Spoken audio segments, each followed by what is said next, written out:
हमारा जो मन है, आज ही मेरा मन रूपी मैना रूपी जो जीवात्मा है आपके पिजड़े रूपी पैर में आज ही जा करके वहाँ निवास करे, आज ही जा करके फंस जावे।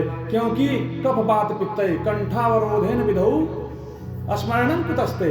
जब व्यक्ति मरने को आतुर होता है ना, प्राण निकलने के होते हैं, तो सब घर वाले ना रोवा ना, बहुत रोते गाते, उस समय रोना नहीं चाहिए, लेकिन स्वाभाविक है, अपने बस में है नहीं।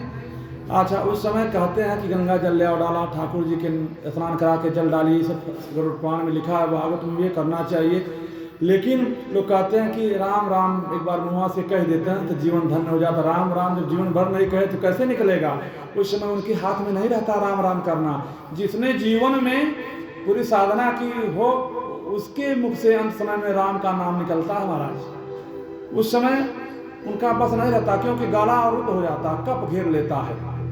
थोड़ी सी गड़बड़ी हो गई तो हमें भी सर्दी जुकाम हो जाते हैं, गला बैठ जाता है, तो मरते समय कफ भर जाता है, बात बढ़ जाता है, पित्त बढ़ जाता है, आदमी मुख से फेन उगलने लगता है, उस समय भगवान का नाम नहीं आता। तो भद्रा जी कहती हैं तो कल की किसने देखी है महाराज, आज ही मेरी मैना रूपी जीवात्मा आपके चरणों रूपी पिजड़े में आज ही जाकर के फंस जावे। द्रौपदी कहती हैं, हे महाराज, हे स्वामी, हे सखा, मैंने आपको भाई माना, सखा माना, जो कुछ भी माना वह प्रेम भाव आपका बना रहे, बस हमें यही चाहिए प्रभु, और हमें कुछ चाहिए नहीं। बोली भागवत भगवान की। लेकिन जब मैया कुंती वहां खड़ी हैं, कुंती से का बुआ, कुंती मैया के भतीजे हैं भगवान, और भगवान की बुआ है कुंती जी। कहे बुआ कुछ मांग लो। कुंती मैया कहती हैं, क्या कहती? कुंती जी ने जो मांगा संसार में शायद कोई मांगता नहीं है, कोई मांगता है। कुंती ने क्या मांगा? विपदः संतुन तत्र ही देव देव जगद गुरु। कहती है कुंती ने मांगा भगवान से दुख। कैसा अचरा फैलाया कुंती मैया ने, अचरा फैला के भगवान से कहा, कुछ देना ही चाहते हो कन्हैया मेरे लाला, तो हमें दुख दे दो। कहा बुआ हमारे पास दुख है नहीं, तो हम कैसे आपको दुख दे देंगे? कहा कि भवतो दर्शनम यस्याद पुनर्भव दर्शनम, क्योंकि जब दुख आएगा ना तभी दुख में आपका दर्शन होता है। जब आदमी सुखी हो जाता है तो कहाँ भगवान का नाम ले पाता है, राजकाल में मस्त हो जाता है। दुख में सुमिरन सब करें, सुख में करे न कोई, जो सुख में सुमिरन करें दुख काहे कोय। कुंती मैया ने दुख मांगा भगवान से। भगवान ने कहा बुआ आपने कहा जीवन में सुख पाया, अब वास्तविकता यही है कि इस संसार में सुख है ही नहीं। ये जो संसार है ना जो आप देख रहे हो, ये केवल हमारी भौतिक इंद्रियों के लिए सुखदायी हो सकता है। क्षणिक सुख जो है हमें हमारी इंद्रियों को सेवन करने के लिए, कि सुंदर मकान हो जाए, सुंदर दुकान हो जाए, सुंदर पत्नी पुत्र हो प्राप्त हो जाए, घर द्वार हो जाए, और डनलप के गद्दे पे हम सोएं, रात में एसी के कमरे में सोए, आवाज हमारे पास 10 जगह है, सोचते हैं कल बस्ती और गोरखपुर हाईवे पे 50 एकड़ जमीन है, उसको ले लें और उसको लेकर के एक फैक्ट्री डाल लें। तो कहे तब क्या होगा? कहे उसमें 400-500 मजदूर काम करेंगे। कहा तब कहा कि फैक्ट्री भी खुल जाएगी। अब वही रह गया है केवल 10 बजे रात में ये सब चिंतन हम कर रहे हैं, सेठ जी कर रहे हैं, सेठ जी मान लीजिए कर रहे हैं, हार्ट अटैक आया, गोविंदाय नमो नमो हो गए, सारा धरा का धरा इसी धरा पे महाराज रह गया, कुछ फिर साथ नहीं गया। तो कहने का भाव कुंती मैया को भगवान ने कहा बुआ आपने कहाँ सुख पाया जीवन में? सूरसेन की पुत्री है कुंती और उनके मित्र हैं महाराज कुंती भोज। उनके पास कोई संतान नहीं, उन्होंने कुंती को गोद लिया। वैसे इनका नाम पहले था प्रथा, जब गोद ले लिया तो कुंती भोज के नाम से कुंती इनका नाम हो गया। अब कुंती जी का विवाह भी हुआ तो एक पीलिया रोगी ग्रसित व्यक्ति से, पांडु जी को श्राप था। जो अर्जुन के पिता पांडु जी थे, पांडु महाराज बलशाली शक्तिशाली थे, लेकिन श्राप था, पीलिया रोग से ग्रसित थे। और एक श्राप था ऋषियों का, पत्नी के संसर्ग में जाओगे तो तुम्हारी मृत्यु हो जाएगी। अब नहीं तो अब बना कहाँ सुख पाया। अंत में पांडु की 2 पत्नियां हैं, कुंती और माद्री, दोनों को लेके वन में गए। वहां क्योंकि मैया कुंती एक संत हैं जिनका नाम दुर्वासा, उनकी सेवा सस्ता किया तो उन्होंने एक मंत्र दिया कि जिस देवता को का आवाहन आप करेंगे जो मांगेंगे मिल जाएगा। पांडु जी के अनुमोदन पर पांडु जी ने स्वीकृति दिया, तब कुंती जी ने अलग अलग देवताओं का आवाहन किया। धर्मराज का किया तो युधिष्ठिर प्राप्त हुए, इंद्र का किया तो अर्जुन प्राप्त हुए, पवन देव का किया तो भीम प्राप्त हुए, और अश्विनी कुमारों का किया माद्री के लिए तो उनके 2 पुत्र नकुल और सहदेव प्राप्त हुए। बड़े आनंद कंद भगवान की। और एक दिन भूल से पांडु जी चले गए माद्री के साथ और वहीं उनकी मृत्यु हो गई। तो कहा फिर विधवा का जीवन यापन करना पड़ा। अपने पुत्रों को आप लेकर के आई यहाँ राज्य में हस्तिनापुर। बचपन से ही कौरवों ने अनाचार अत्याचार प्रारंभ कर दिया। दुर्योधन को बचपन में ही मारने के तमाम, भीम जी को मारने के लिए, पांडव पुत्रों को मारने के लिए बचपन में ही अनेकों प्रयास किए गए दुर्योधन के द्वारा, कौरवों के द्वारा। कहाँ सुख पाया। यहाँ तक कि भीम शुरू से ही भोजन करने वाले थे, भोजन भट्ट थे, हमने बताया। उनको खूब बढ़िया खीर बना दिया, खीर में खूब जहर मिला दिया गया। अब भीम खा लिए, खूब डकार लिए, उसके बाद फिर जीवन लीला समाप्त, फिर जल में छोड़ दिया गया। और धीरे धीरे पहुंच गया नागलोक भीम, वहां से जल मार्ग से। और नागलोक के जब सर्पों ने काटा है तो जिस विष को ग्रहण किए थे उसी विष की काट मिल गई, पुनर्जीवित हो गए। बोले आनंद कंद भगवान की। वहाँ जो नाग स्वामी थे बासुकी ने इन्हें औषधि खिलाया है। वहीं भीम जी को अथाह हाथियों का, शस्त्रों हाथियों का बल भीम जी को वहीं प्राप्त हुआ है, बलि बन करके लौटे हैं। तो वही कहती हैं कि आपका जीवन पर्यंत अपना अधिकार मांगा तो क्या मिला? अपमान मिला, तिरस्कार मिला। वामावर्त में लाक्ष का भवन बनवा दिए, उसमें आग लगवा दिए। वो तो विदुर जी की देन थी कि सुरंग बना करके धीरे धीरे इनके प्राण बच गए। फिर इनके हिस्से में आया पर्वतीय वन प्रांत का क्षेत्र, खांडव बनाया। वहाँ भगवान के सहयोग से इंद्रप्रस्थ बना। दुर्योधन से देखा नहीं गया, उन तो गत्वा जुए में हरा दिया। द्रौपदी के वस्त्रों का भी हरण किया। और फिर 12 वर्ष वनवास, 1 वर्ष का अज्ञातवास हो गया। कहा वही भगवान कह रहे हैं कि तुमने जीवन में कब सुख पाया?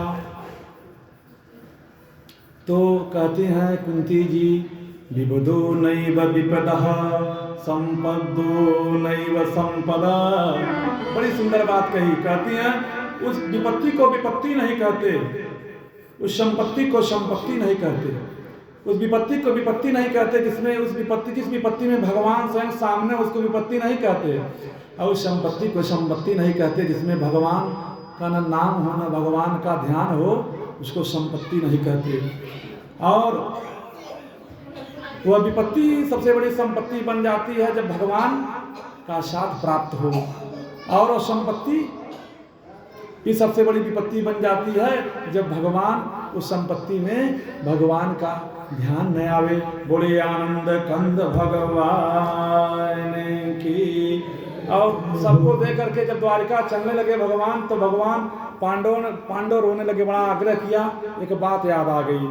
कहा कि अभी हमारे परम भक्त हैं जिनका नाम है भीष्म जी, भीष्म पितामह। आज भी महाभारत का युद्ध हो गया महाराज, और महाभारत का युद्ध हुए 56वां दिन है आज। भीष्म पितामह जी उसी सरसैया पे लेटे हुए हैं। भगवान रुक गए और दूसरे दिन सुबह पांडवों को लेकर के पहुंचे हैं भगवान के पास और भीष्म जी के पास। वहाँ द्रौपदी देख करके भीष्म जी को हंसी हैं। द्रौपदी कहती हैं, क्या कहती हैं? हंस रहे हैं कि देखिए आज दुर्दशा कैसी हो गई है। भगवान ने कहा ऐसा नहीं करते। भीष्म पितामह जी ने देख लिया। भीष्म पितामह जी कहा, भीष्म पितामह जी कहते हैं कि बेटी तुम्हारे मुख पर हंसी क्यों आई? मैं इसका भाव समझ सकता हूँ। द्रौपदी कहती नहीं पितामह ऐसी बात नहीं। कहा नहीं, कहा आपकी दशा देख करके हमें हंसी आ गई कि उस समय आप कहाँ थे जिस समय मेरा सम्मान जा रहा था भरी सभा में। उस समय आपने एक स्वर भी नहीं बोला। भीष्म पितामह जी की आंखों में आंसू आ गए महाराज। भीष्म पितामह जी कहते हैं देखो बेटी, उस समय मैंने दुर्योधन का नमक खाया था और उसका अन्न खाया था। जैसा खाएं अन्न वैसा रहे मन, और जैसे जाकी रही भावना, जैसे हर मूरत देखी तिन तैसी, और वो अन्न ग्रहण करते करते मेरा मन भी दूषित हो गया, मैं दुर्योधन का विरोध नहीं कर सका। बोलिए भागवत भगवान की। कहती हैं कि हमसे भूल हो गई, पितामह क्षमा करें। पितामह जी ने कहा बेटी तुम्हारी गलती नहीं, जो दुर्योधन के अन्न से मेरे शरीर में बना हुआ जो रक्त था ना, आज 56 दिन हो गए, एक एक बूंद जो है गिर गया है भूमि पर, मेरा शरीर विशुद्ध हो गया है, और वहाँ हम तुम्हारी रक्षा नहीं कर सकते। यह अन्न का प्रभाव था। भगवान का दर्शन हो गया, सबसे बड़ी उपलब्धि यही है। अब भीष्म पितामह जी से भगवान ने कहा कि भगवान देखिए, जब युधिष्ठिर जी राजा हो गए फिर भी युधिष्ठिर जी को शांति नहीं है, क्योंकि युधिष्ठिर जी भगवान कृष्ण को भगवान नहीं मानते, छोटा भाई मानते हैं, मामा का लड़का मानते हैं। अर्जुन को तो गीता का ज्ञान भगवान ने दे दिया, उनका मार्ग प्रशस्त हो गया, लेकिन युधिष्ठिर को कैसे समझाएं, क्योंकि अर्जुन मानते हैं। ज्ञान कहीं से भी मिले, किसी से भी मिले, उसे हमें ग्रहण करना चाहिए। सूत जी जो कथा कर रहे हैं नैमिषारण्य में, 88,000 संत सुन रहे हैं। सूत जी की आयु मात्र 20 साल है महाराज, मात्र 20 साल। और जो 88,000 संत बैठे हैं उसमें ऐसे ऐसे संत हैं, एक लोमस ऋषि नाम के संत हैं जिनके जीवन काल में ब्रह्मा कई बार गए हैं। अब ब्रह्मा की आयु 100 वर्ष होती है, लेकिन चतुर्युगम सहस्राणि दिनम पैतामहम भवेत्। सतयुग, द्वापर, त्रेता, द्वापर, कलयुग, चारों युग जब 1,000 वर्ष बीत जाएगा तब ब्रह्मा जी का एक दिन होता है। ऐसे ब्रह्मा जी की 100 वर्ष आयु है।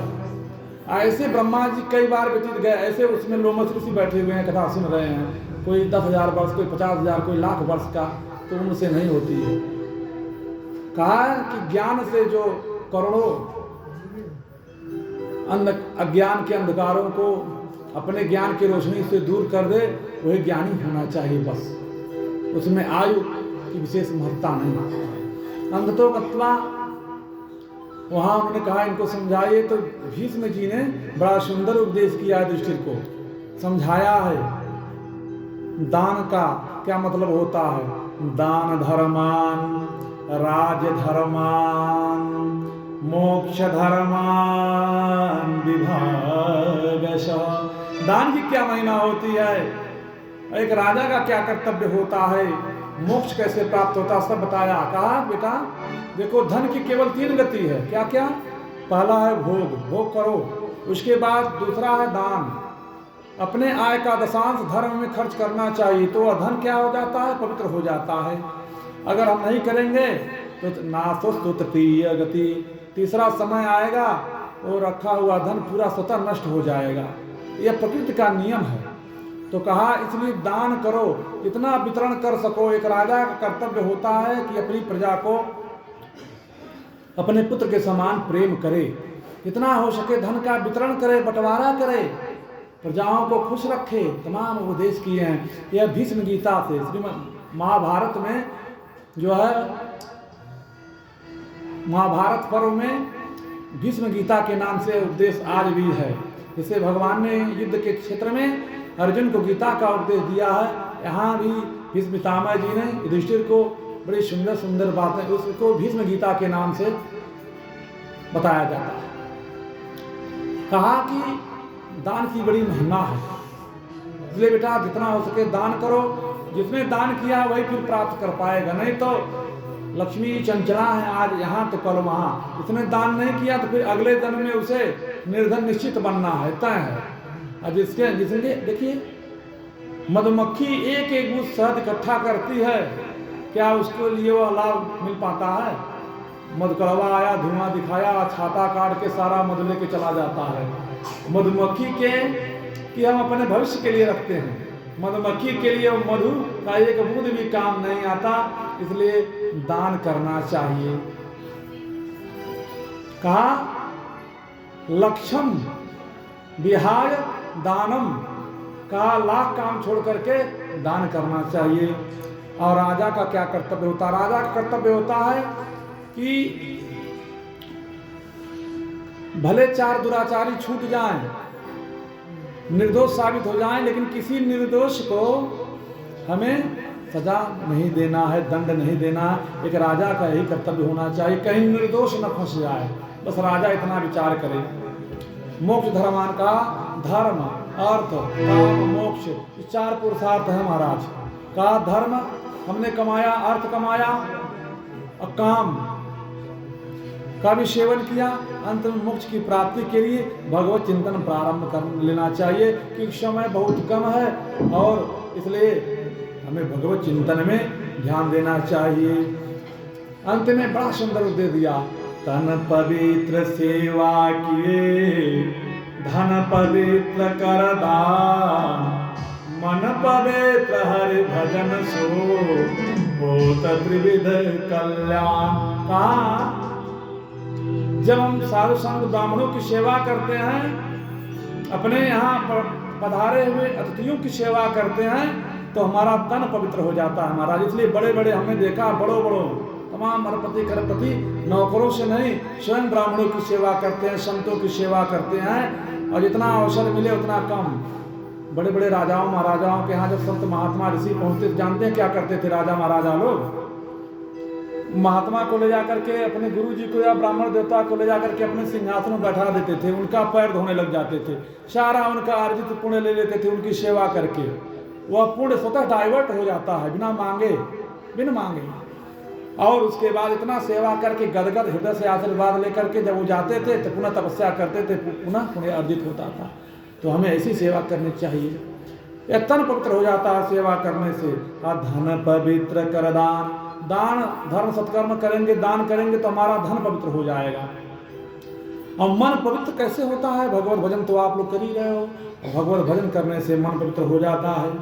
इस प्रकार से अब वह समय आ गया, क्योंकि भीष्म पितामह जी को इच्छा मृत्यु का वरदान प्राप्त था, दक्षिणायन का समय चल रहा था। उन्होंने सोचा कि उत्तरायण में जब सूर्य आ जाएंगे मकर संक्रांति पर, जिस दिन उत्तरायण सूर्य होते हैं मकर संक्रांति पे, जो अब की 14 और 15 जनवरी के मध्य आएगा। 14 जनवरी को मकर संक्रांति बदलेगी, उसका पुण्यकाल मनाया जाएगा। 14 को भी लोग मनाएंगे। तो अब उत्तरायण का समय आ गया, लेकिन उससे पहले सोचते हैं भीष्म पितामह जी कि हमारे पास फूल नहीं है, कहाँ से पाएं? सुंदर सुंदर श्लोकों में भगवान की स्तुति करते हैं। आइए थोड़ा हम भी उस भाव को समझते हैं। मति रूप कल्पिता वितृष्णा भगवती शाश्वत पुंगवे विभुम्नि, सुखमुपगते क्वचिद् हरतु प्रकृतिमुपेज सुजद भव प्रवाह, त्रिभुवन कमनं तवान वर्णं रविकर गौरवरं वर्धधान, परल ककुलाभितान नाट्यं विजय सखे मधुरस्तु मे नवज्ञा, विजय सखे मधुरस्तु मे नवज्ञा। भगवान क्या कहते हैं कि हे भीष्म पितामह जी क्या कहते हैं भगवान से? इति मति, हे स्वामी, हे प्रभु, मेरी एक बेटी है, उससे आप विवाह कर लीजिए। भगवान तो सब कुछ जानते हैं। लोगों ने कहा, रे भीष्म पितामह जी आजीवन ब्रह्मचारी रहे, विवाह नहीं किया तो बेटी कहाँ से हो गई? तो कहते हैं क्या? इति मति, मति माने बुद्धि। भीष्म पितामह जी की बुद्धि दुर्योधन का अन्न खा करके दूषित हो गई थी, लेकिन दुर्योधन के द्वारा, अन्न के द्वारा खाए गए अन्न से जो रक्त बना था वो आज क्षय हो गया है। इसलिए भीष्म पितामह जी की बुद्धि जो है वितृष्णा, विशुद्ध हो गई है, उसमें कोई लालच नहीं है। तो वही कहते हैं, किसको कहते हैं? बुद्धि को कहते हैं बेटी। इति मति रूप कल्पिता वितृष्णा, इसमें कोई तृष्णा नहीं है। हे आप तो शाश्वत हो, मेरी मति रूपी बेटी को आप स्वीकार करो। बड़ी आनंद कंद भगवान की जय। और कहते हैं कि हे प्रभु, मैंने आपका वह वैभव देखा। आपने श्लोक के माध्यम से भीष्म पितामह जी ने बड़ा स्तुति किया पुष्पताग्रा चंद्र में। कहते हैं भीष्म पितामह जी, आपने अपनी प्रतिज्ञा तोड़ दी, लेकिन मेरी प्रतिज्ञा नहीं टूटने दी। बोली आनंद कंद भगवान की। स्वनिगम पहाय मत प्रतिज्ञा, मद कर तो मोह रसस्तघृत चरणोभ्यां जलद। कहते हैं कि जब भगवान भीष्म पितामह जी को बीच युद्ध में मारने दौड़े हैं ना, रथ का पहिया लेकर के। क्योंकि भीष्म पितामह जी ने कहा कि आज मैं अगर हरि को सत्र न गहाऊं तो मैं शांतन सुत न कहाऊं। हरि को आज सत्र में ग्रहण करा करके छोड़ूंगा, भीष्म पितामह जी ने प्रतिज्ञा किया है। लेकिन अब पांडवों के दल में खलबली मचा दी जब भीष्म पितामह जी। अर्जुन भी घायल हो गए, भगवान को भी बाण लगा, साथी भी रथ नष्ट भ्रष्ट हो गए। तब वहां भगवान स्वयं भगवान ने प्रतिज्ञा की क्या कि मैं युद्ध शस्त्र नहीं उठाऊंगा, और भगवान रथ का पहिया लेके भीष्म पितामह जी को मारने दौड़े। तब तक भगवान भीष्म पितामह जी कहते हैं जब आप हमें मारने दौड़े तो जो आपका दुकूल है, जो उत्तरी वस्त्र है महाराज, वो भूमि पर गिर पड़ा। इसका भाव क्या कि पृथ्वी व्याकुल हो उठी। पृथ्वी कहती अरे भगवान ने कहा कि तुम्हारे सानिध्य में आऊंगा पृथ्वी पर तो तमाम आताइयों का हनन करूंगा, तुम्हें मुक्ति दिलाऊंगा। भगवान तो अपनी प्रतिज्ञा भूल जाते हैं। तो मानो पृथ्वी को सांत्वना देने के लिए भगवान का दुकूल जो वस्त्र उत्तरी गिर पड़ा कि अरे धैर्य रखो पृथ्वी मैया, भगवान अपने वचनों को भूले नहीं हैं, धैर्य रखो। ऐसा ऐसा सुंदर भाव है। और वहाँ अपने भक्त की प्रतिज्ञा की लाज भगवान ने रखी और अपना प्रतिज्ञा भगवान ने तोड़ दिया। देहांत काले तुम सामने हो, मुरली बजाते मन को लुभावे। देहांत काले तुम सामने हो, मुरली बजाते मन को लुभावे। देहांत काले तुम सामने हो, मुरली बजाते काले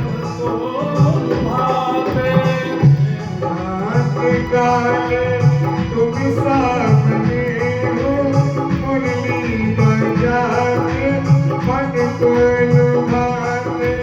देहांत काले तुम सामने हो, मुरली बजाते मन को लुभाते। देहांत काले तुम सामने हो, मुरली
धन है भीष्म पितामह जी का भाग्य। देखिए जन्म जौन मुनि जतन कराही, अंत समय राम का नाम मुख में नहीं आता, जन्मों जन्म व्यतीत हो जाते हैं, उस परमात्मा का ध्यान नहीं आता। धन्य भीष्म पितामह जी का भाग्य कि साक्षात ब्रह्मांड नायक परम ब्रह्म परमात्मा के ही सामने प्राण त्याग रहे हैं महाराज। जीवात्मा निकला भीष्म पितामह जी के भगवान के चरणों में विलीन हो गया।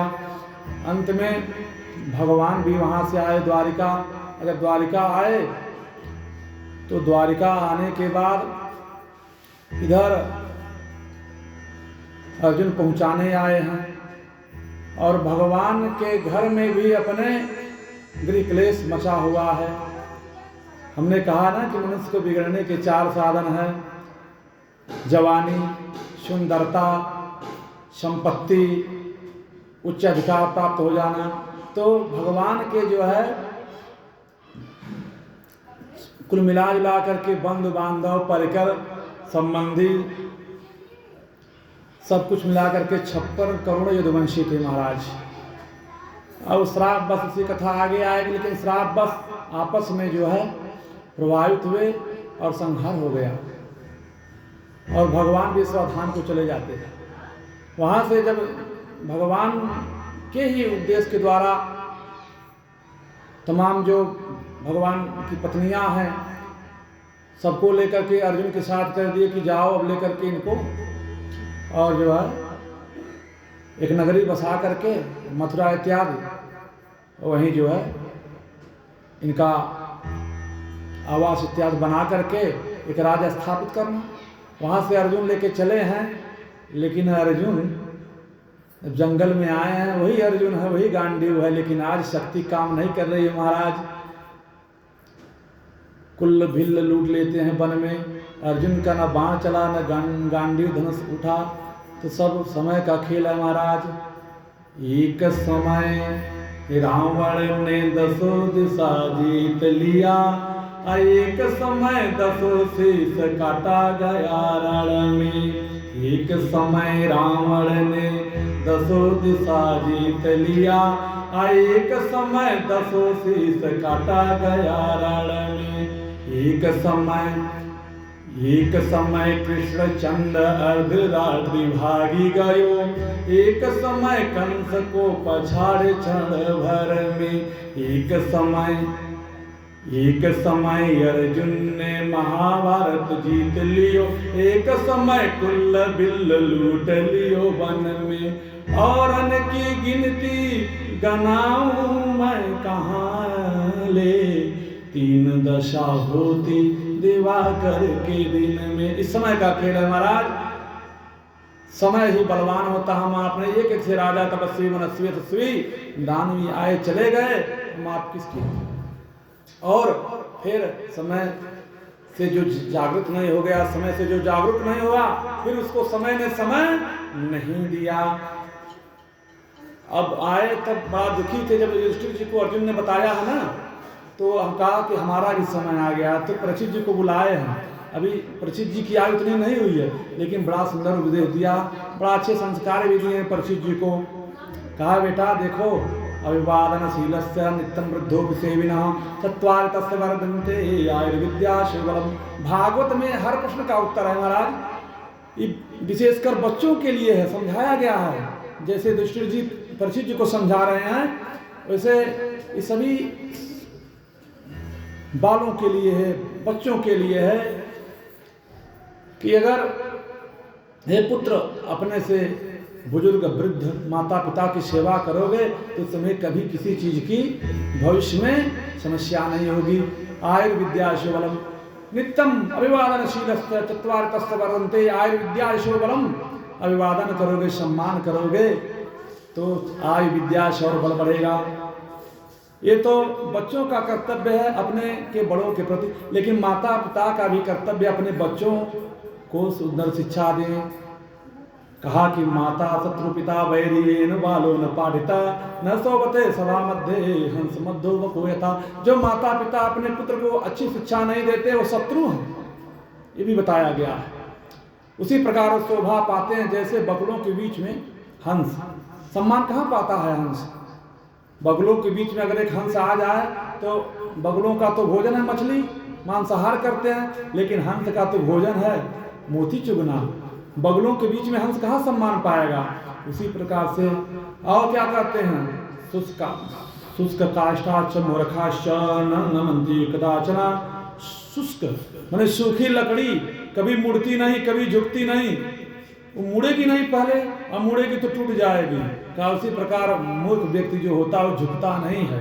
लेकिन नमन्तो फलिनो वृक्षा, जो ज्ञानवान है, जो विद्वान है, वह नम्रता से युक्त है। विद्या ददाति विनयम, वह झुकता भी है। बड़ा सुंदर शिक्षा दिया।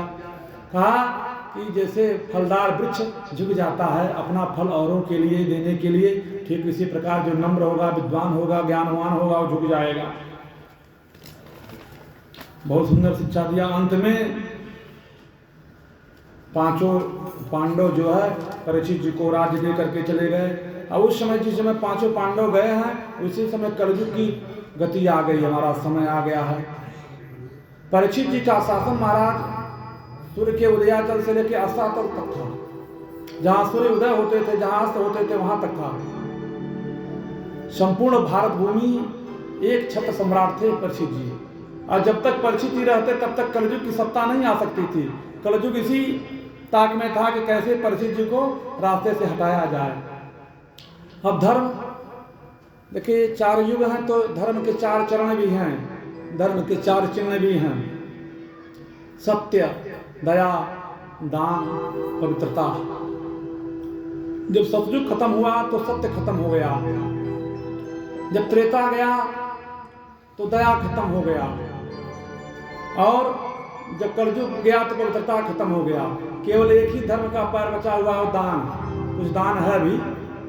और एक पैर रूपी धर्म जब बैल का रूप धारण करके अब कलयुग, इस पृथ्वी पर कलयुग का प्रभाव पड़ रहा है, तो कलिकाल एक मनुष्य का रूप धारण करके एक पग रूपी, एक चरण रूपी, धर्म रूपी बैल को मार रहा है। और वहीं पृथ्वी गौ का रूप धारण करके त्राहिमाम भी कर रही हैं। एक जगह पृथ्वी गौ रूप धारण करके धर्म रूपी वृषभ से बैल से मिलती हैं, कहते अब हमारी रक्षा कौन करेगा, हमारे कृष्ण तो चले गए। और काला कलूटा हाथों में कांटेदार मुंदर लिए हुए कलयुग जो है धर्म का पीछा की, एक जो चरण बचा हो इसको भी हम तोड़ देंगे महाराज, अब रहने नहीं देंगे तो हमारी सत्ता काबिज हो जाएगी। उसी समय परीक्षित जी अपने राज्य कार्य का निरीक्षण करने के लिए निकले थे। उन्होंने देखा कि एक काला कलूटा मुदगर लिए हुए एक ही पैर है उस बैल के, उस वृषभ के, और मार रहा है। तो परीक्षित जी दयालु थे ही, उन्होंने उस पर बाण चढ़ाया, कलयुग को महाराज पछाड़ा है और कलयुग वहां से भागा। तीनों लोकों में कलयुग भागा, लेकिन परीक्षित जी से छोड़े नहीं। अंत में आकर के एक चीज और युधिष्ठिर जी ने सिखाई थी परीक्षित जी को कि कोई शरणागत में आ जाए तो दुष्ट भी व्यक्ति रहे तो उससे रक्षा कर देना। अंत में कलयुग ने सोचा परीक्षित जी कोई साधारण राजन नहीं, हमारी अब सत्ता नहीं हो पाएगी। अंत में उनके शरण में आ गया है कलयुग का। त्राहिमाम शरणागतम क्षमद्वम, हमें क्षमा करें महाराज। कहा अच्छा शरणागति की रक्षा होनी चाहिए। बोलो कौन हो? कहा महाराज कलयुग हूँ। सतयुग आए, सतयुग भैया, त्रेता भैया, द्वापर भैया आए, मैं उनका छोटा भाई। कलयुग है, हम आएंगे तो अधर्म का उदय होगा, धर्म का क्षय होगा। कहा ऐसे कैसे हो सकता हमारे रहते। कहा तो बताइए हम कहाँ जाएं, जब विधना ने हमें दे दिया है समय तक। तो परीक्षित जी ने कलयुग को जो है 4 स्थान दिए हैं। कौन कौन? द्यूतम, पानम, श्रिय सोना, यत्रा धर्म चतुर्विधः। कहा दूतम, कहा जहाँ जुआ होगा तहाँ तुम्हारा वास होगा। पानम, जहाँ हिंसा होगी, जहाँ हत्या होगी, वहाँ तुम्हारा वास होगा। स्त्रिय, जहाँ वैश्यावृत्ति होगी वहाँ तुम्हारा वास होगा। और अंत में शूना, कहा जहाँ मदिरा पान होगा, जहाँ जुआ होगा, जहाँ कुविचार होगा, दुराचार होगा, और जहाँ हिंसा होगी। 4 जगह दिया है। द्यूतम, पानम, स्त्रिय, सोना, 4 जगह दिए। कलयुग ने कहा महाराज आपको जगह शुद्ध नाय दिया लगे। ये सब 4 तो निकृष्ट स्थान हैया हैं कि भाई जहाँ जुआ खेला जाएगा वहाँ बुद्धि बिगड़ जाती है। कितना भी विद्वान आदमी हो वहाँ मूर्ख बन जाता है, कलयुग घेर लेता है। जब बुद्धिजीवी व्यक्ति कहीं कुछ संग में पढ़ के शराब पी ले तो उसकी भी बुद्धि बिगड़ जाती है। कहीं कोई विचार कुमार्गी हो जाए, विचारी हो जाए तो वहाँ भी कलयुग का आवाज उसकी बुद्धि बिगड़ जाएगी। इस प्रकार से जहाँ हिंसा होगी, हत्या होगी, वहाँ तो कहा परीक्षित जी के मुख से निकला, ठीक है जाओ तुम्हारा वास स्वर्ण में भी हो जाएगा। बोले आनंद कंद भगवान की ज्यों इतना कहा क्यों उस समय राजा परीक्षित जी ने स्वर्ण का मुकुट धारण किया था, उसे जाकर उनके सर पे कलिकाल सवार हो गया। महाराज कलिकाल सवार हो गया, अब उनकी बुद्धि बिगड़ गई। उसी वन में गए, भूख प्यास से व्याकुल होकर के। एक समीक नाम के मुनि हैं। आज पहले आते थे तो मुनि उठते थे, सेवा सत्कार इत्यादि करते थे, अर्घ देते थे, जल जलपान कराते थे। आज समाधि में हैं, अब बुद्धि भी इनकी बिगड़ गई है। परीक्षित जी सोचते हैं, कलयुग में बुद्धि बिगाड़ दी हमारा। परीक्षित जी सोचते हैं, जब हम आते थे उठकर हमारी अगवानी करते थे, आज हमको देख करके आंख मूंदे हुए हैं, हमारा अपमान है यह। तो बस वहीं बगल में देखे इधर उधर, और मरा हुआ सर्प था, धनुष कोट से उठाया और समीक मुनि के गले में डाल दिया। यह दृश्य जो है, समीक मुनि का पुत्र श्रृंगी ऋषि उसका एक मित्र देख रहा था। वो गया और कौशिकी नदी में उसके सारे मित्र स्नान कर रहे थे। उन्होंने कहा किसी राजा ने तुम्हारे पिता का अपमान कर दिया। कहा क्या किया? बताया कि ऐसे ऐसे मरा हुआ सर्प गले में डाल दिया। कहा वहीं तुरंत न सोचा न विचारा, उस समीक मुनि के पुत्र ने कौशिकी नदी का जल लेकर के कहा कि हे राजन, जो भी हो तुम, आज के 7वें दिन वही सर्प तक्षक नाग होकर के तुम्हें डसेगा, जिससे तुम्हारी मृत्यु हो जाएगी। मुड़ियांद भगवान की वृथा न जाए देव ऋषि वाणी। देवताओं ऋषियों मुनियों की वाणी कभी झूठी नहीं होती। अब वहां आया है तो बच्चा रोया है अपने पिता की दीनहीनता पर। मुक्त कंठोर रुद है, बहुत रोया था। जब उसका रुदन सुने तो मुनि जाग गए। कहा क्यों रो रहे बेटा? कहा कि आपके गले का हाल देखिए। तो देखे मरा हुआ सर्प था, उसका जो है मल उनके शरीर पे गिर रहा था। उन्होंने उठाया, दूर किया, अपने शरीर को धोया पोछा, क्रोधित नहीं हुए। कहा क्या हुआ? ध्यान लगाए, देखा कि वो कोई और नहीं परीक्षित जी थे। कहा बेटा तुमने कुछ भला बुरा तो नहीं कहा? तब पुत्र ने कहा आपने तो श्राप दे दिया महाराज। कहा क्या श्राप? कहा आज के 7वें दिन यही नाग तक्षक बन करके इन्हें डसेगा, इनकी मृत्यु हो जाएगी। कहा तुमने बड़ा अनर्थ कर दिया। देखिए एक संत, संशय से अंतर्हित संशय। कहा ऐसा राजा फिर मिलना मुश्किल हो जाएगा। कहा एक कलयुग का प्रभाव है। और फिर जो वहां से आए, लेकिन लोगों ने प्रश्न उठाया कि भगवान ने गीता में कहा है कि धातु नाम अस्मि कांचन, मैं धातुओं में स्वर्ण हूं। तो यह बात तो भगवान की झूठी हुई। अगर धातु में भगवान स्वर्ण होते तो सोने में कैसे कलयुग का वास होता? तो वहाँ संतों ने इसका उत्तर प्रमाण भी दिया। कहा कि वह जो सोने का मुकुट था वो छीना हुआ था। अगर हमें गिरा हुआ सोना मिल जाए, किसी का हम जबरदस्ती सोना छीन लें, आभूषण गिरा हुआ मिल जाए छीन लें, जबरदस्ती ले लें, किसी के मन को दुखित करके लें, तो स्वर्ण हमारा पतन करा देता है। वो सोने का मुकुट इनका नहीं था, वो सोने का मुकुट था जरासंध का। जरासंध को भीम मार करके लाए, और जरासंध के पुत्र का नाम सहदेव महाराज। सहदेव ने कहा हमारे पिता का स्मृति चिन्ह हमें दे दीजिए, लेकिन उन्होंने दिया नहीं। कहा कि क्या करोगे, हम जीते हैं तो ले जाएंगे। वो छीना हुआ ले आए, वही मुकुट पहन करके उस दिन गए, कलयुग उस पर हो गया। जो घर पहुंचते ही मुकुट निकालते हैं, क्यों? कहा हमने क्या कर दिया, क्या अपमान कर दिया एक संत का। और सब संत का अपमान कर दिया तो अपने भूल पर ग्लानि हुई। अब उसी समय देखिए एक संत हमेशा, उसका अपमान भी हम करते हैं, लेकिन तब भी वो हमारा हित ही चाहता है। सच्चा संत ऐसा ही होता है। बोली भागवत भगवान की। उसका आप तिरस्कार अपमान भी कर देंगे तो सह लेगा, आपका कल्याण ही सोचेगा। वही है सच्चा संत। संत किसी भी देश परिवेश में वेश में हो सकता है, कोई जरूरी नहीं कुर्ता धोती ही पहने संत, पैंट शर्ट में भी संत हो सकते हैं।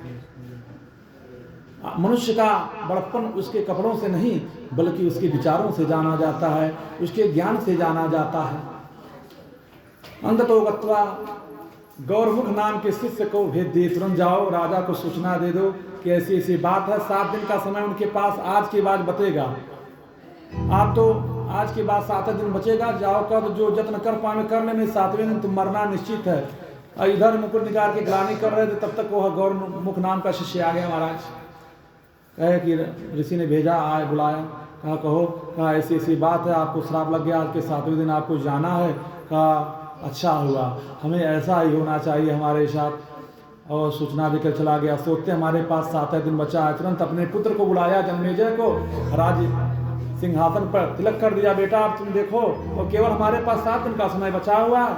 और वास्तविकता भी यही है कि सप्ताह में 7 ही दिन होते हैं, हमें एक दिन जाना है, लेकिन हम जानते नहीं। लेकिन धन्य है परीक्षित जी को जाना है। परीक्षित जी कहते हैं 7 दिन है सप्ताह में, 6 दिन में तो हम कदापि नहीं जाएंगे, 7वें दिन ही जाएंगे। ऐसा क्या करें जिससे हमारा कल्याण हो। परीक्षित जी तुरंत घर त्याग करके, पल भर में त्याग करके आ करके परीक्षित जी एक 4 अंगुल की लंगोटी धारण करके और गंगा के किनारे आकर के आसन जमा लिए। संत का एक अपमान किए थे परीक्षित जी, लेकिन जब संतों को मालूम हुआ तो बड़े बड़े संती वशिष्ठ, व्यास, पराशर, शौनक, सूत, यहाँ 24-25 हजार संत, भागवत में बताया गया कि 25 हजार संत वहाँ आ गए, समय नहीं लगा। परीक्षित जी कहते हैं मैं बड़ा भागी हूँ कि मैंने एक संत का ही अपमान किया, लेकिन संत जो हजारों हजारों वर्ष से तपस्या कर रहे हैं वो भी हमको दर्शन देने आ गए। लेकिन लोग जानते थे कि परीक्षित जी जैसा राजा होना अब नहीं। इसके बाद कलयुग का प्रस्ताव हो जाएगा। लोगों से पूछा गया कि 7 दिन में बताइए कौन सा उपाय कर लें कि इनका कल्याण हो जाए। किसी के पास कोई उत्तर नहीं है। अब वहीं सुखदेव जी बाबा को पता चल जाता है नारद जी के माध्यम से, और सुखदेव जी वहाँ आते हैं। तत्राद्भवत भगवान व्यासपुत्र यदृच्छया गामकमानपेक्षा अलक्ष्यलिङ्गो निजलावतुष्टो वृतैश्यबालै अवधूत भेष। जब सुखदेव चले हैं रास्ते में, सुखदेव जी को जब व्यास, उसे नंगे चलते थे, लेकिन जब सुखदेव जी को व्यास जी ने भागवत पढ़ाया तब लंगोटी धारण करा दिया है। लंगोटा केवल पहनते हैं। अलक्ष्य लिंग, स्त्री पुरुष के भेद से वो परे हैं, उन्हें माया नहीं घेरी है। जब चलते हैं तो गांव के बच्चे, स्त्रियां उन पर धूल फेंकते हैं, मजाक उड़ाते हैं कि पगला बाबा आया, पगला बाबा आया। लेकिन वही पगला बाबा जब उन संतों के समूह के मध्य तत्रा भगवान व्यास पुत्रो, उसी समूह में जब आते हैं और उनको देख के, अभी अवस्था 20 साल की है महाराज, लेकिन बड़े से बड़े आय वाला संत भी खड़ा होकर के उनकी अगवानी कर रहा है। बड़ी आनंद कंद भगवान की। परीक्षित जी को सुखदेव जी बाबा एक जगह रुकते नहीं है ज्यादा समय, लेकिन परीक्षित जी ने जान लिया कि जब इनका अगवानी, अभी आयु इतनी कम है, बड़े बड़े संत महात्मा अमलात्मा विमलात्मा कर रहे हैं, तो कोई दिव्य संत होंगे। और परीक्षित जी ने तुरंत उनसे एक प्रश्न कर दिया, अतः पृच्छामि संसिद्धिं योगिना परमं गुरुं पुरस्ते से यत कार्यं म्रियमाणस्य सर्वथा। ऐसा प्रश्न किया कि वो प्रश्न पूरे समाज के लिए महाराज। परीक्षित जी ने कहते हैं परीक्षित जी कि हे प्रभु, बड़ी कृपा हो गई आप पर, मुझ पर, एक कृपा करके उत्तर दें, एक मरने वाले व्यक्ति को क्या करना चाहिए। सुखदेव बाबा प्रसन्न हो जाते हैं। सुखदेव जानते हैं कि मरने वाला, इस संसार में मरने वाला कौन नहीं है, मरने वाले तो सभी हैं, कोई जिंदा रहेगा, मरने वाले सभी हैं। लेकिन उन्होंने कहा, इन्होंने चाहते तो परीक्षित जी पूछ सकते थे कि महाराज हमारे कल्याण का उपाय बताइए, हम कैसे बचें, मरे न, ये उपाय बताइए। लेकिन परीक्षित जी ने पूछा कि एक मरने वाले को क्या करना चाहिए। भाई मरने वाला तो पूरा संसार है। सब सुखदेव बाबा वहाँ बैठ गए और वहीं से भागवत कथा प्रारंभ कर दिया। बोले सुखदेव भगवान की, श्रीमन्नारायण नारायण नारायण।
बैठ गए और परीक्षित जी ने वहाँ प्रश्न किया महाराज कि प्रभु भगवान का भजन करने के लिए क्या उम्र होनी चाहिए।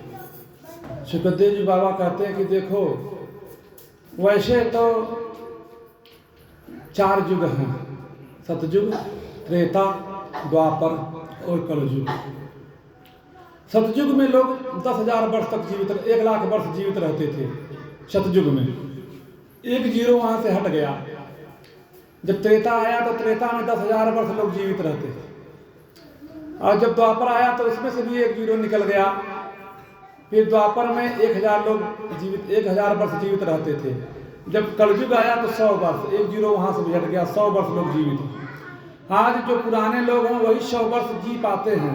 नए लोग तो 60-70 जाते जाते गोविंदाय नमो नमो। जो पुरानी हड्डी है, जो पुराने लोग नियम संयम से रहे वही 100 वर्ष जा रहे हैं।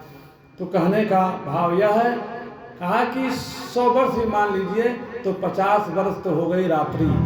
दिन में हमने काम किया, 50 वर्ष हो गई रात्रि, और 50 वर्ष में उसी में शैशवा अवस्था है, बाल्यवा अवस्था है, युवा अवस्था है, उसी में कमाना धमाना, परिवार का भरण पोषण है। तो समय हमने कहाँ पाया। इसलिए कहा कि जब ही जागो तभी सवेरा, और भगवान का भजन करो। कोई किसी समय को मत मानो कि हम आज नहीं कल करेंगे, क्योंकि कल कल की अभिलाषा में कल आता और चला जाता। कल कल में मिलता न हमें, कल लिए विकलता ही आता। तो चलिए आज नहीं कल करेंगे, परसों करेंगे, लेकिन जो कल परसों आएगा वो भी नई नई समस्याओं को लिए आएगा। इसलिए कल पर कल मत टालिए, जो करना हो आज ही कर डालिए। सुबह से शीघ्रम। परिचित जी कहते हैं गो हे प्रभु मन तो बड़ा चंचल है, गोविंद के चरणों में मन को कैसे लगाऊं। तो सुखदेव भगवान बड़ा सुंदर कहते हैं, जितात्मनो जिता श्वासो जित संगो जितेन्द्रिय स्थूले भगवतो रूपा मन संसार है ये धिया। कहते हैं कि देखो मन बड़ा चंचल है, मन को रोका नहीं जा सकता, रोकना भी नहीं चाहिए, मन को कोई नहीं रोक पाया। कहा मन को कैसे नियंत्रण पाए। कहा मन को भगवान की कथा की तरफ धीरे धीरे मोड़ दो। कहा कि जितासनों, पहले एक आसन में बैठना सीखो, 10 मिनट 20 मिनट, आधा घंटा, 1 घंटा, 2 घंटा, 3 घंटा ऐसे पलथी मार के बैठना सीखें। जब आसन जीत जाएंगे तो क्या कहेंगे, जितना सांसों तब प्राणायाम करो। बड़ा सुंदर भाव बताया। प्राय सब कथा में लोग नहीं कहते, लेकिन यही सब मूल है। कहा पहले आसन में बैठना सीखो, उसके बाद जितना श्वासों, श्वास को जीतो, पूरा कुंभक रेचक प्राणायाम करो। कहा सर्वप्रथम जो है कुंभक, बीच में पूरक रेचक। कहा पहले हम अपने नाक को, दाहिने भाग को दबा करके जब श्वास खींचेंगे, श्वास के खींचने की प्रवृत्ति को, जितनी कैपेसिटी हमारी है उतना श्वास को धीरे धीरे खींचें। और यहाँ नीचे भगवान विष्णु का नील वर्ण का ध्यान करें। प्राणायाम का मंत्र भी चलता रहे, वहाँ उसको कहते हैं पूरक। और कहा जब इतनी योग्यता, उतनी श्वास खींच लिया तो फिर दोनों रंध्रों को आप बंद कर लीजिए। बीच की स्थिति को कुंभक कहते हैं। वहाँ यहाँ लाल वर्ण के चतुर्भुज ब्रह्मा का ध्यान करें, प्राणायाम का मंत्र चलता रहेगा। ओम भू ओम भू ओम स्वः ओम महा ओम जना ओम तपो ओम सत्यम ओम तत्सवितुर्वरेण्यं भर्गो देवस्य धीमहि आपो ज्योति रसोमृतम भूर्भुवः स्वरम। यह प्राणायाम मंत्र है, इसका जब चलना चाहिए। उसके बाद जब जितनी योग्यता हो, सांस को हम रोके हुए अंदर, फिर दाहिने सिरे को अंगूठे से छोड़ दिया, फिर सांस धीरे धीरे छोड़ दे रहे हैं। यहाँ रेचक, यहाँ शिव का ध्यान करें, श्वेत वर्ण का प्राणायाम मंत्र जपता रहे। ये हो गई 3 अवस्थाएं, पूरक कुंभक रेचक। ये हो प्राणायाम। प्राणायाम करेंगे, जीवन में सबको करना चाहिए। किसी को हार्ट अटैक नहीं आएगा प्राणायाम करने से, सांस लंबी हो जाएगी। जल में थल में नम में कहीं भी हम जाएंगे। देखिए एक एक से महात्मा महात्मा यहाँ बैठे हुए हैं, केदारनाथ, बद्रीनाथ, जंगोत्री, गंगोत्री गए हर जगह, और पैदल चढ़ गए। जहाँ लोग हेलीकॉप्टर से जा रहे हैं, कोई घोड़ा से जा रहा है। अब देखिए आपके सामने बैठे हुए सब पैदल है, आप लोग चले गए। तो एक प्रमाण है पुरुषार्थ का, परिश्रम किए हैं, चढ़ गए। तो कहा उसके बाद श्वास को जीतने के बाद संग को जीतो। अच्छे संग में उठना बैठना प्रारंभ करो, और फिर अपने जितेंद्रियों को जीतो। 5 ज्ञान इंद्रियां, 5 कर्म इंद्रियां, आँख कान नाक तथा जिह्वा 5 ज्ञानेंद्रियां हैं, हाथ पैर मुख और नीचे के 2 अधर अंग, ये 5 कर्म इंद्रियां हैं। इनको अपने नियंत्रण में करें। जब यह चीजें धीरे धीरे हो जाएंगी, एक बैग नहीं हो, धीरे धीरे हो जाएंगी, तब जो हमारा मन लगेगा। हम सुबह उठते हैं, पत्नी से बोले अरे चाय बना के ले आओ। सुबह लोग क्या पीते हैं? बेड टी पीते हैं। हमारी परंपरा बेड टी पीने की नहीं है। पत्नी बेचारी उठी, दिन भर काम, रात भर काम, बेड टी बना के लाया, पति फिर खर्राटे ले रहे हैं, तब तक एक अंगुली उठा कर किसी चाय में बोल दिया, तब छनमनाते उठे, कहा बेड टी मांग रहे, 4 बजे से ले आ गया। कहा हमारी परंपरा वह नहीं। कहा क्या परंपरा है? कहा हमारी परंपरा उठते पहले हम अपने हाथों को देखें। कराग्रे वस्ते लक्ष्मी कर मध्य च सरस्वती करपूरे स्तुतो ब्रह्मा प्रभाते कर दर्शनम। इस प्रकार से हमें करना चाहिए। अब सर्वप्रथम श्रीमद् भागवत महापुराण में बताया गया, सर्वप्रथम ये जो भगवान नारायण है, नारायण के अतिरिक्त संसार में कोई नहीं है। एको हम द्वितीयो नास्ति, नारायण ही सर्वप्रथम है। और नारायण के नार माने होता है जल, अयन माने होता है घर। जिसका जल में घर हो वही है नारायण। लेकिन नारायण सब लोग नहीं हो पाते। कहा वो जो आदि पुरुष है, परम बीज है, परम ब्रह्म है, जो नारायण है, वो चिर निद्रा में लेटे हुए हैं। उनके नाभि से कमल निकला और कमल अथाह जल रात के जब बाहर कमल आया, उसी पर ब्रह्मा बाबा प्रकट भये। अब ब्रह्मा जिधर देखे उधर तय मुख हो गया। ब्रह्मा को 5 मुख था प्रारंभ में, लेकिन एक मुख अहंकार के कारण भोले बाबा ने काट दिया था, इसलिए ब्रह्मा बाबा चतुर्मुख हो गए। बोलिए चतुर्मुख ब्रह्मदेव भगवान की। ब्रह्मा जी ने कहा कि हमारा उत्पत्ति करता कौन है? कोई आवाज नहीं है। उसी कमलनाल में ब्रह्मा जी प्रवेश किए, खोजने लगे, युगों युगों तो खोजे लेकिन अंत नहीं पाए। अंत में आके कमल के ऊपर बैठ गए। उनको एक आवाज सुनाई दी, अस्पर्शेषु यत खोडसमेकविंशा निष्किंचनानां नृपं बदधनं विदुः। कहा कि क से लेकर संस्कृत साहित्य में व्याकरण में लोगों को पढ़ाया गया है। क से लेके म तक वर्ण जो होता है, कादयो मावसाना स्पर्शा, वो स्पर्श वर्ण उसे कहते हैं। उसमें कहा गया कि स्पर्शे यत खोडस, 14वां जो वर्ण है, 21 विंशत माने 20 और 21 है, हो गया 21 माने 16वां और 21वां जो अक्षर है वह त और प है। यानी ब्रह्मा बाबा को जब बारी हुई कि तप करो, तब ब्रह्मा ने तप किया। तो जब ब्रह्मा ने तप किया तो ब्रह्मा को 4 श्लोक प्राप्त हुए हैं, जो चतुर्श्लोकी भागवत है। अहमेवाग्नि नान्यत्सत्परं पश्चादहं जितेतश्च योऽवशिष्ये सोऽस्मयं द्वितीयर्थं यत् प्रतीयेत न प्रतीयेत चात्मनिको विद्यादात्मनो माया यथा वासो यथा तमः यथा महान्ति भूतानि भूतेषु च वचिष्वम् प्रविष्टान्न प्रविष्टानि तथा तेषु न तेष्वम् एतावदेव जिज्ञास्यं तत्त्वजिज्ञासनात्मनः अन्वयविधिरेकाव्यां यतचात् सर्वत्र सर्वदा।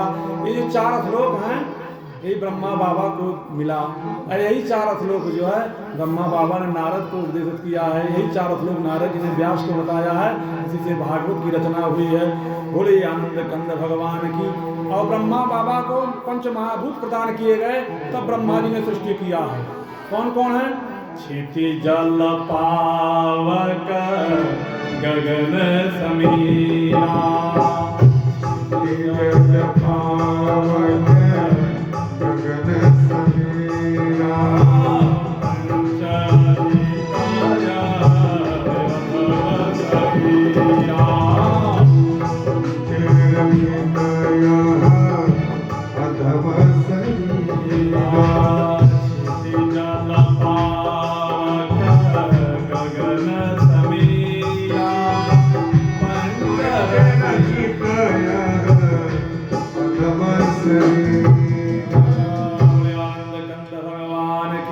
आप लोग शांति का ध्यान दें। बस छोटा सा एक दृष्टांत है, उसके बाद आरती होगी, प्रसाद लेकर के ही जाएंगे। देखिए सुखदेव जी परीक्षित जी को कथा प्रारंभ कर दिए सुनाना। उधर सुत जी सुना रहे हैं सौनक 88,000 संतों को। परीक्षित जी बोले भगवान, हे भगवान मुझे विस्तार से बताइए। यदा तु राजा प्रदुतां साधु पुष्टं धर्मेष्ट विनष्ट दृष्टि कहा, परीक्षित जी ने कहा सुखदेव जी से, महाराज यह बताइए कि जब कौरव पांडवों के साथ अन्याय कर रहे थे उस समय पांडवों का कोई सखा नहीं था, कोई सहयोगी नहीं था। कहा क्यों नहीं सहयोगी था? जब पांडवों के साथ कौरव अन्याय कर रहे थे तो उनके सहयोगी साक्षात भगवान हैं। भगवान पांडवों के वहां दूत बन करके आए हैं और भगवान ने कहा कि भाई राजकाज पांडव नहीं मांगते आपसे। देखिए कितना संतोष की पराकाष्ठा है महाराज। कहा गोधन गजधन बाजी धन और वतन धन खान, जब आवे संतोष धन सब धन धूलि समान। पांडवों की पराकाष्ठा है। भगवान इसलिए नहीं पांडवों के साथ हैं कि उनकी बुआ के लड़के हैं, भगवान इसलिए पांडवों के साथ हैं कि उन्होंने धर्म का साथ कभी छोड़ा नहीं जीवन में, कभी सत्य का मार्ग छोड़ा नहीं जीवन में। अपने वचनों की लाज रखने के लिए तपस्या 12 वर्ष वनवास 1 वर्ष अज्ञातवास का भोग किया। और जब भगवान दूत बन करके आए दुर्योधन से कहा कि 5 भाई हैं 5 गांव दे दो और उसी में जो है अपना काम निपटा लेंगे, तुम भी सुख से रहो। तो दुर्योधन ने क्या कहा कि सूचग्री नैव दास्यामि बिना युद्धेन केशव। हे केशव, सुई की नोक के बराबर भी भूमि मैं तुम्हें प्रदान नहीं करूंगा, जो करना हो कर लो। देखिए दुर्योधन भगवान को जब जाना है कि द्वारिकापुरी से आ रहे हैं, तो जहाँ द्वारिका की सीमा समाप्त होती है, जहाँ हस्तिनापुर की सीमा प्रारंभ होती है, दुर्योधन ने वहीं से फूलों की सड़क बनवा दिया है भगवान के स्वागत में।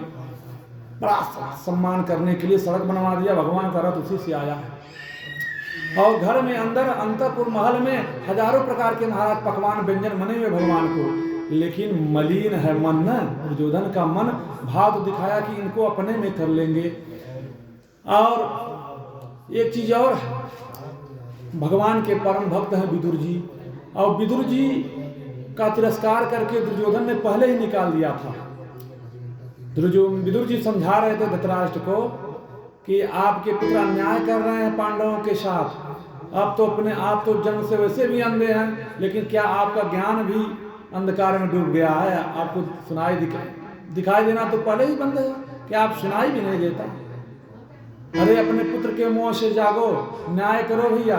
उसी समय दुर्योधन आ जाता है और दुर्योधन विदुर जी का जैसे परम भक्त का तिरस्कार करके प्रताड़ित करके वहाँ से निकाल दिया। वो महामंत्री थे कौरवों की सभा के, वहाँ से आए तो नगर के बाहर कुटिया बना करके रहे हैं, कदली वन में रहते हैं विदुर जी। और कदली वन में रहते हैं, हमारे विदुर जी सोचते हैं अब तो कन्हैया का दर्शन करने का सौभाग्य मिलेगा नहीं, क्योंकि वहाँ रहते तो कन्हैया का आतिथ्य सत्कार अगवानी करते, लेकिन अब कैसे कन्हैया का आतिथ्य सत्कार अगवानी करेंगे महाराज?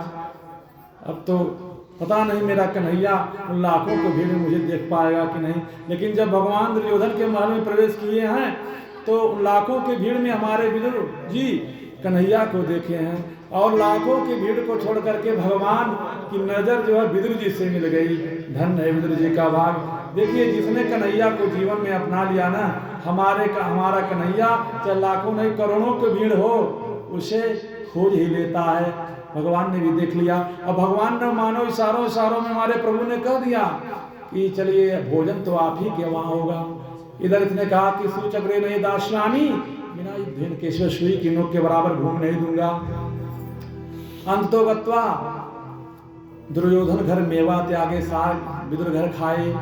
वहां दुर्योधन ने कहा बांध लो इस ग्वालियों को, भगवान ने वहां विराट रूप दिखाया है।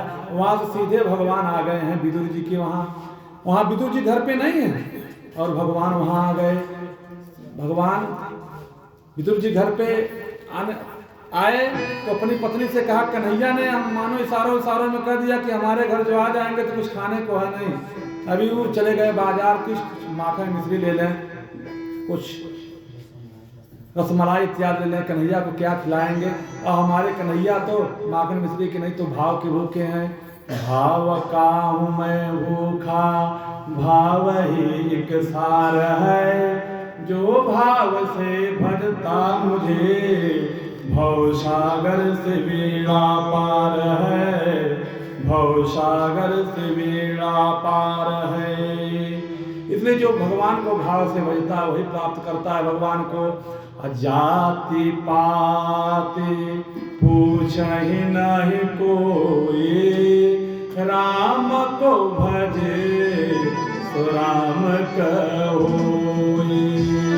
जाति पाति पूछ नहीं कोई, राम को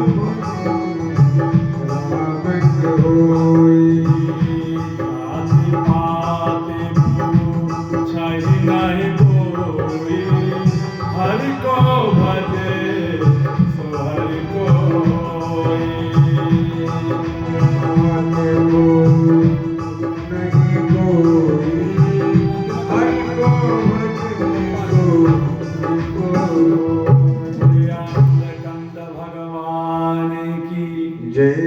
दुर्योधन के घर त्याग करके भगवान आ गए विदुर जी के वहाँ, और विदुरानी उस समय दरवाजा बंद करके स्नान कर रहे हैं। एक भक्त का बड़ा सुंदर भाव आइए हम सब भी गुनगुनाते हैं। उसी के बाद आरती होगी, आप लोग प्रसाद लेंगे। जब भगवान विदुर जी के वहाँ पहुँचे, विदुर जी वहाँ नहीं, विदुरानी जी स्नान कर रही हैं और भगवान तो प्रेम के भूखे हैं। विदुरानी के अतते बन कर आए कृपा निधान। विदुरानी के अतते बन कर आए कृपा निधान। प्रेम के भूखे हैं भगवान, भगत के वश है भगवान। प्रेम के भूखे हैं भगवान, प्रेम के भूखे।